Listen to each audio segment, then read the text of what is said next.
Hey, welcome to Bible 365. I'm Kathy Carter, and today I'm bringing you part 1 of Luke 19. So we are going over essentially just the authority of the Lord, the parable of the vineyard, where Jesus discusses by what authority he has been given to be preaching here on earth. So if you guys are interested, I want you to stick with me, and I will see you in a minute. Hey, welcome to Bible 365. I am your host, Kathy Carter, and this channel is here to kind of merge Bible living with Bible literacy. So we are going to be using the New Testament this year in order to understand what it's like to live as a follower of Christ. I have a link below in the description that I have a download that will bring you to a chronological Bible reading of the New Testament. So what I want you to do is read every day and join me and hopefully some friends as we talk about what it means to live as a kingdom builder. Let's get started. Okay, so we are in Luke 20, and we are in the heart of Jesus's ministry, which I know I'm starting to sound like a broken record. I say every day. And this is like we're coming to the end. So Jesus at this point has come through Jerusalem, right? He did all of his ministry. He was talking to all of his people. He was leading people towards him. He was saving sinners. He was loving on people. He was rebuking Pharisees, and people were turning towards him left and right. And some people weren't. Some people were turning away. And then he brings himself into on a donkey, on a colt. He brings himself into Jerusalem. And once he is in Jerusalem, he's now at this massive temple, right? Solomon's temple, which is where all of the people from Israel went. And so he went in there. He got really upset because they were selling things there. And he was like, this is a house of robbers and this is not a house of prayer, which is what it's supposed to be. So there's supposed to be a house connecting to the Lord. And that's not what they were doing. They were using it for other things. And it really is important how we understand what we now deem a church, right? What we call a church. What are we there to do? Like, what is our main priority? And it seems like it's a house of prayer. It's a place to be with God. And now we're moving on from here because at this point now he's teaching in the temple. Okay, so which is something that I find really fascinating. Not that other people didn't teach at the temple, but like a random guy off the street isn't always teaching at the temple. Like this wouldn't have been commonplace. So again, I'm kind of like coming to this idea that a lot of people seem to accept him as a teacher and a prophet. And so he's teaching in Solomon's temple, right? So he's teaching in the temple. And once he's there, a lot of the people in charge just hate what he's doing. And for whatever reason, they hate what he's doing. And so they come out and they start questioning him.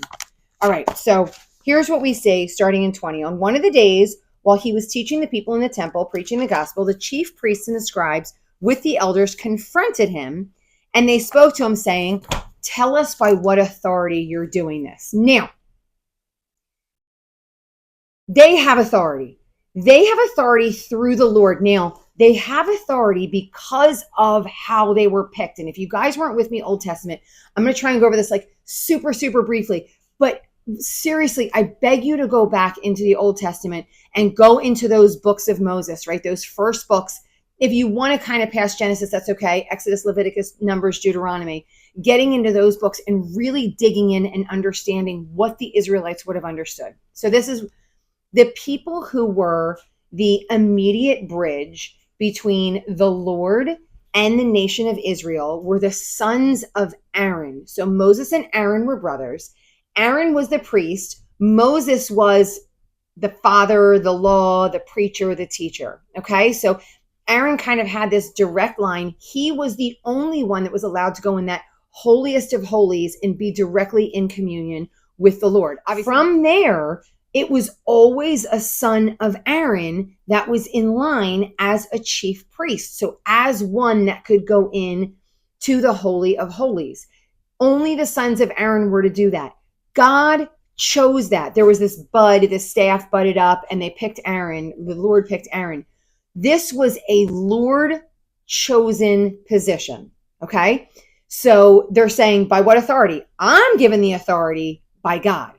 The Levites, who were all the priests and all the musicians and inside of the temple, they were given authority by the Lord as well. So again, going back to those 5 books, the Levites took over for all of the first sons that were born in the nation of Israel. So once they got inside Israel, like once kind of like everyone got in, the tribes were split. They were all given land. the Levites were not given land. They were the people that were chosen to be, the firstborn for, like I said, all those sons that were promised. And they were to not have jobs outside of the church. They were always working inside the temple. The authority was given by God. So if we ask, who gave you the authority? Well, the Lord gave me the authority because I'm a son of Aaron. And then we rolled lots to see which one of the sons of Aaron is going to go in. This is all authority that's been given by the Lord. So when they ask Jesus, they're not like, who put you in charge? They're very specifically asking, what authority would he be doing this? The prophets that came down, sometimes were in the house of the Lord, sometimes were not in the house of the Lord, but were given authority because they were prophets. They were given authority by the Lord. And so they're asking Jesus who they were given authority by. Okay, Jesus was like, I'm not going for this question. Let me ask you a question. And he's asking this question because Jesus knows how, and we're going to see sort of in the rest of the chapter as well. Jesus knows how to dig into the heart of the real issue. So they're asking, by what authority? We're of God. Who are you of? And he could have easily said, I'm of God. The Lord chose me. I was born through Mary, who was chosen by an angel. These are all the prophecies that were fulfilled through that. He didn't do that. He didn't answer them. He didn't defend himself. He turns around and he asks, was the baptism of John from heaven or from men? And the reason he's asking this, so giving you this kind of another idea, the reason he's asking this is because they have, in some ways, two choices. But if they say it's from heaven, why aren't they listening? Why aren't they recognizing that the authority has been given because of the baptism of John? And the authority has been given through God for him to be preaching these things. If they say, no, we don't believe, they're afraid that the people are going to riot and they're going to freak out and try and hurt the Pharisees. So they're fearing men and they're not looking at truth. So these are these two ideas that are juxtaposed. And instead of answering either one of them or answering in a different way, they're like, we don't really know.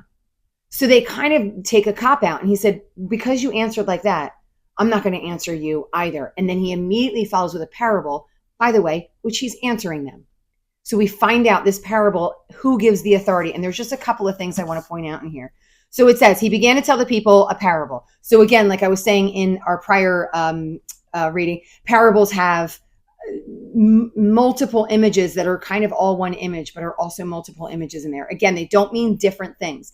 They mean the image, but there's some depth to it that you can see depending on which way you're looking at it, or really what part of your faith journey that you're in, right? Like where are your eyes open to at the moment. And so he says this parable. A man planted a vineyard and rented it out to vine growers. So vine growers are important. They're not slaves. They're not the people doing the dirty work. The vine growers are like skilled labor. So they're kind of important people. So there's this guy that owns the vineyard. He owns it all. He has the ability to do with it whatever he wants to do. And he says, I'm going to hire these special people and I'm going to bring them into my vineyard to work the vineyard. Great. They come in knowing their job. We're the vine growers. We're not the vine owners. We're the vine growers. Somehow they got this all messed up and they started to think that they were the vine owners. I shouldn't say they started to think that. They really didn't. They were like, we're just going to take it because we're doing all the work. So they twisted the job that they were given and stopped recognizing the vine owner as who he was and started really giving themselves more power than they deserved. And then so the Lord was like, okay, or sorry, the vine owner, the vineyard owner sent slaves and said, I'm going to go get my share, right? Like I'm going to give my money. And then of course he would pay them because they were vine growers. So they were going to get gifts. They were going to get a financial boon from this. But every time a slave would come, they would beat him up. They would beat him up. They would kill him. They would send him back. Ultimately, he's like, man, they're not listening to any of the people I send. So I'm going to send my son. Surely, if I send my son, they're going to listen. So they're going to listen to the son of the owner of the property that they are working. I'm hoping you're getting this picture, right? Like, so the people of Israel, the top people who have power, people who have been given power. So again, I'm talking the Lord gave them power, right? Sons of Aaron, sons of Levi. These guys were vine growers. They were not slaves. They were not your regular average person that would just go to temple. They were people that were important. And so they were like, we're not letting the son come and take our money. We're going to kill the son. Now, obviously, this holds a deeper meaning that they don't really understand at this time because they don't recognize necessarily what they're going to do to Jesus. But we know after the fact, we understand the story. They've gotten it so twisted in their minds, they forgot that they serve the vineyard owner. And they've decided that they'd rather serve themselves and own it all instead of recognizing that they serve the owner. And in serving the owner, they serve the owner's son who was sent to them. And they want to kill him instead. So they threw him out of the vineyard and they killed him. What then will the owner of the vineyard do to them? He will come and destroy these vine growers. The Pharisees understand exactly what he's saying. So they completely recognize this parable. They recognize that he's answering them by what authority? Because he's saying the father, the vineyard owner, has sent the son. And so they're recognizing what it is he's saying. And they're saying, may it never be, because he says he's going to destroy the vine growers and then give the vineyard to other people. So then they start freaking out because now the nation of Israel aren't going to be the ones that have God. It's going to be other people because the vineyard, the vine growers have rejected him. And he follows up by saying, the stone which the builders rejected, this became the chief cornerstone. So again, he's going back in Psalm. And so he is bringing up the Old Testament scripture and reminding them of who he is, that he is the cornerstone. And it said, everyone who falls on that stone will be broken to pieces, but on whomever it falls, it will scatter him like dust. And so they understand that if they're not following and listening, which they're choosing not to, then they are going to scatter like dust. So guys, this is it for today. I hope this has been a blessing to you. If it was, I want you to like, share, and subscribe to the channel, and then keep reading. We're going to stick in Luke 19, and I'll see you guys next time.